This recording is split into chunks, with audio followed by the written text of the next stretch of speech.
যখন দি ফ্যান্টাস্টিক ফোরের hero 50 shades of grey heroine captain America একত্রে হয় তখন কি সিনেমা তৈরি হয় জানো? Flop cinema.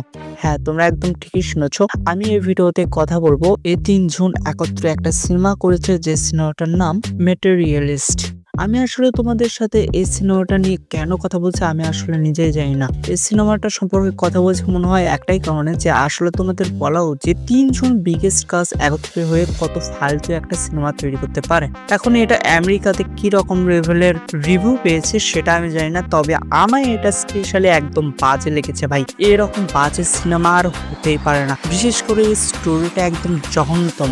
এর রানিং টাইম 1 ঘন্টা 50 মিনিট। এটা তো সব হলিউড সিনেমাতে হয়ে থাকে, তবে তারপরে গিয়ে কিন্তু সিনেমা স্টোরিগুলো অত্যন্ত লেভেলের ইউনিক হয়ে থাকে প্রত্যেকটা সিনেমার। তবে এই সিনেমা স্টোরিটা একদম জঘন্যতম কেন বলছি দেখো, এখানে 50 শেডস অফ গ্রে যে হিরোইন, সে আসলে একটা মিডল ক্লাস পরিবার থেকে বিলং করছে। তো সে চায় আসলে তার লাইফ পার্টনার যাবে সে অত্যন্ত পরিমাণে রিচ হবে, তার যেন ফিউচারে গিয়ে কোনো প্রবলেম না হয়।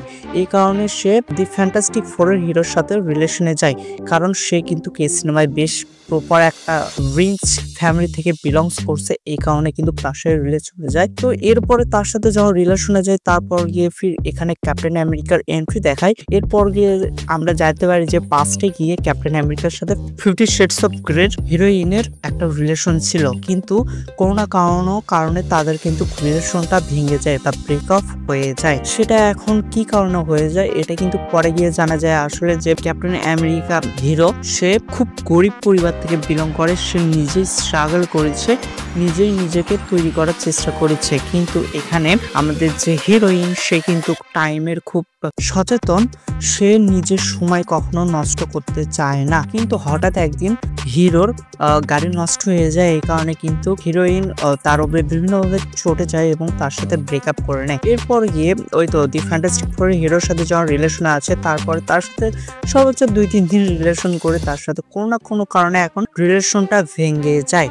এরপর গিয়ে তাই কিন্তু আবার ক্যাপ্টেন আমেরিকার সাথে সময় স্পেন্ড করা শুরু করে। সে গিয়ে ক্যাপ্টেন আমেরিকার সাথে মিলে যায়, মানে তারা আবার নতুন করে রিলেশন তৈরি করে। এটুকুই সিম্পল কাহিনী ভাই। বিশ্বাস করো, এটা একদম আমাকে জঘন্যতম লেগেছে। এখন সেটা আমায় কি কারণে জঘন্যতম লেগেছে সেটা তোমাদের সিনেমা দেখলেই বুঝতে পারবা। তোমরা যদি সিনেমাটা দেখতে চাও তাহলে গিয়ে দেখে আসতে পারো। এটা সব প্ল্যাটফর্মে আছে, তোমরা চাইলে কিন্তু গিয়ে দেখে আসতে পারো। তবে আমি এক কথাই বলবো, তোমাদের কোনো সময় নষ্ট করার দরকার নেই। এটা একদম ফালতু সিনেমা, সত্য করে বলেছি। তোমাদের এটা না দেখলেও হবে। এটা আমার পার্সোনাল অপিনিয়ন। এখন তোমাদের অনেকের এটা কিন্তু ভালো লাগতেও পারে, আবার নাও পারে, কিন্তু আমি বলেছি পার্সোনালি আমাকে এটা খুব বাজে লেগেছে ভাই।